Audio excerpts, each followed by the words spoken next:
10th class के 2 students गिरफ्तार किए गए हैं और इल्ज़ाम ये है कि इनने स्कूल के प्रिंसिपल की जान ले ली है, उनका कत्ल किया है। और ये कोई बनी-बनाई या कोई इस तरह की कहानी नहीं है जिसको सोशल मीडिया पर पेश किया जाए, बड़े संयोजित तरीके से बहुत प्री प्लान्ड तरीके से किया गया है। तेलंगाना की स्टेट है और नलगंडा में पुलिस की तरफ से स्कूल के प्रिंसिपल को कत्ल करने के इल्ज़ाम में 10th के 2 जो स्टूडेंट्स गिरफ्तार हुए हैं, इसमें दोनों ही नाबालिग हैं। सो 80 लोगों से पूछताछ की जाती है, नाबालिगों की शनाख्त हुई। रूपा रेड्डी जो नालगंडा ज़िले की कोंडामालीपल्ली मंडल सेंटर में जेपी कॉलोनी में एक स्कूल है, नागार्जुन पब्लिक स्कूल, उसकी प्रिंसिपल थी। अपने शौहर राजेंद्र रेड्डी के साथ पुलिस के मुताबिक जेबी कॉलोनी में रहती थी। रूपा का बेटा अभिनव हैदराबाद में इंजीनियरिंग की पढ़ाई कर रहा है और ये जोड़ा अक्सर बेटे से मिलने रियासती दारुल हुकूमत जाया करता था। 3 दिन की छुट्टी होने की वजह से रूपा अपने हस्बैंड के साथ हैदराबाद गई। कुछ काम होने की वजह से उनके शौहर वहीं रुक गए, जबकि रूपा 11 अगस्त की सुबह अकेले कोंडामाली पलट आती है। 2 स्टूडेंट्स ने रूपा को लौटने का मंसूबा बनाया था, इनको लूटने का मंसूबा बनाया था। इसकी तैयारी उनने 5 दिन पहले की थी। मुल्ज़िमान का ख़्याल था कि रूपा के घर में नक़द कुछ रक़्म मौजूद होगी, क्योंकि वो वक़्त था जब इन स्टूडेंट्स को फ़ी देनी थी, स्कूल का पैसा भरना था। सो जब मुल्ज़िमान रूपा के घर में दाखिल होते हैं तो उन्होंने इस चूँकि वो पहचान लेती है अपने स्टूडेंट्स को, इसके बाद उन्होंने जानलेवा हमला करते हैं। घर में जो रक़्म थी, मोबाइल फ़ोन वग़ैरह थे, वो लेकर फ़रार हो गए। इस पूरे इलाके ने अपने आप को दहलते हुए देखा, ऐसी सूरत-ए-हाल देखी।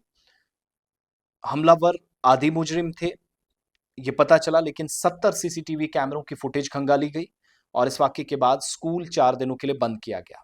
13 स्टूडेंट्स के बारे में पूछताछ पता चली, स्कूल जब से दोबारा खुले 4 दिन की छुट्टी के बाद, इस इंसिडेंट के बाद, तो वो 13 बच्चे स्कूल ही नहीं आते थे।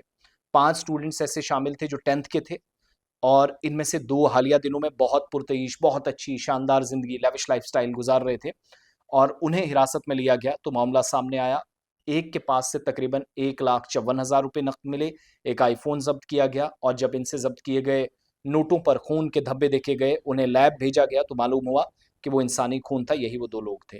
सो एक स्कूल के हॉस्टल में इनमें से एक जो मुल्ज़िमान था, 2 लड़के जो हैं इनमें, एक रहता था, उसके बैग से कुछ पैसा और एक सेल फ़ोन मिला था, तो रूपा यानी स्कूल की प्रिंसिपल थी और स्कूल के दूसरे टीचर्स ने उसे डाँटा था और हॉस्टल खाली करवा दिया था, उस वक़्त निकाल दिया था। तो पेरेंट्स के सामने भी उसको डाँट दिलाई, तो बच्चे ने वो बदला भी स्कूल प्रिंसिपल से लिया, प्रिंसिपल के खिलाफ नाराज़गी थी।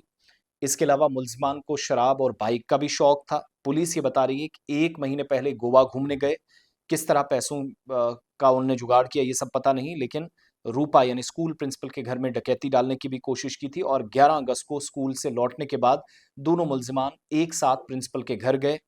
एक ने मास्क पहना था, वो दीवार फाँद कर अंदर चला गया, इस दौरान उसका मास्क उतर गया, प्रिंसिपल ने उसे पहचाना, जिसके बाद उसने उसे कत्ल किया और मुल्ज़िमान नाबालिग हैं, इसलिए हम उन्हें जुवेनाइल जस्टिस बोर्ड भेजेंगे, ये कहा गया। लेकिन नाबालिगों ने चाकू, दस्ताने, मास्क, मोबाइल फ़ोन प्रिंसिपल के घर के पास झाड़ियों में सब फेंक दिया, भागने से पहले उन्होंने अपने कपड़े तक चेंज किए। तो प्रोफ़ेशनल स्टूडेंट्स भी इस तरीके से हैं, जो बाकी कामों में भी प्रोफ़ेशनल हैं, ये बातें खुलकर सामने आई।